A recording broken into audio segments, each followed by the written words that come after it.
Entonces, en el libro del profeta Amós, en el capítulo 4, el Señor a través del profeta lanza estas palabras. Yo no les dejé nada que llevar a la boca en todas sus ciudades, los dejé sin pan en todos sus lugares, y no se han vuelto a mí. Dice el Señor, también les negué la lluvia los 3 meses antes de la siega, e hice llover sobre una ciudad y sobre otra no. En un campo llovió y otro campo se secó por falta de lluvia. 2 o 3 ciudades iban corriendo a otra para beber agua, y no apagaban la sed, y no han vuelto a mí, dice el Señor. Causé entre ustedes desastres como los de Sodoma y Gomorra, y no han vuelto a mí, dice el Señor. Por eso te voy a tratar así, Israel, y porque te voy a tratar así, disponte a comparecer ante tu Dios. Porque el que hizo las montañas y creó el viento, el que descubre al hombre sus pensamientos, el que hace la aurora, las tinieblas y camina sobre las cumbres de la tierra, se llama el Señor, Dios omnipotente. ¡Wow! Te invito a que leas esto con más detenimiento en tu casa, el profeta Amós capítulo 4, versículo 6 en adelante. Si no te recorre un frío en la espina dorsal leyendo esto, no eres de carne y hueso. Porque el Señor es el que dice estas palabras, no es el enemigo. El Señor está diciendo, te quité la lluvia, te quité el pan, te quité todo lo que el Señor dice en estos versos. Es un llamado a la atención para que el pueblo se corrigiera. Aquel que creó el mundo, el que acomodó las montañas, el que hizo el viento, el que hizo los mares y los metió en sus cauces, el Rey del universo es el que está hablando y el que hace esto. ¿El Señor manda crisis, manda cosas malas? No, pero algunas veces las permite para darnos una lección, y es fijarnos en lo que es realmente importante. En el libro de Job, ese sí lo conocerán, me imagino, la historia popular de Job, donde Job cae en desgracia, le pasan varias cosas, se muere su familia, cae enfermo, pierde todo lo que tiene, al final lo recupera. Pero empezando el libro de Job, cuando se empieza a desarrollar la historia, ocurre algo interesante. Empieza a haber una conversación entre Dios y el enemigo. Te invito a que lo leas.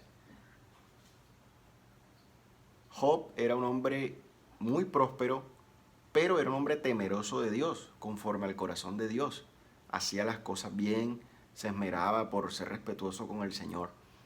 Y el enemigo le dice, si tú me permites tocar a Job, yo te apuesto a que él va a renegar de ti. Una conversación muy extraña. Y Dios le dice, ok, tócalo, pero no lo mates. O sea, Dios permite que entre la crisis a la vida de Job. Y ahí es donde empiezan las desgracias para él. Al final, Job fue recompensado, se le restauró el doble de lo que tenía. Es decir, Dios nunca lo desamparó, sino que le restauró todo lo que tenía, pero lo dejó pasar por toda esa crisis. Y eso es lo que puede pasar entre nosotros, a la humanidad, o te invito a que lo tomes como una reflexión personal para ti. ¿Qué te está tratando de decir Dios? Hay cosas que se le están dando importancia que no la deberían tener. La prioridad número uno evidentemente debe ser Dios. A veces damos importancia, como lo hizo el pueblo de Israel, a los lujos, a lo material, y nos olvidamos de Dios. Y estos son momentos precisamente de aprovechar para reencontrarnos con Dios, aprovechando que tenemos más tiempo en casa, leer la Biblia, hacer oración, conectarnos virtualmente, pero con fines espirituales.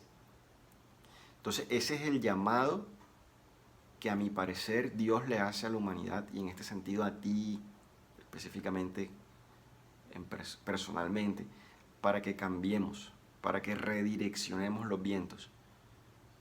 Hoy el Evangelio habla de la curación del ciego, cuando llega el Señor, escupe en un barro, hace una masilla y se la pone en los ojos y él recobra la vista.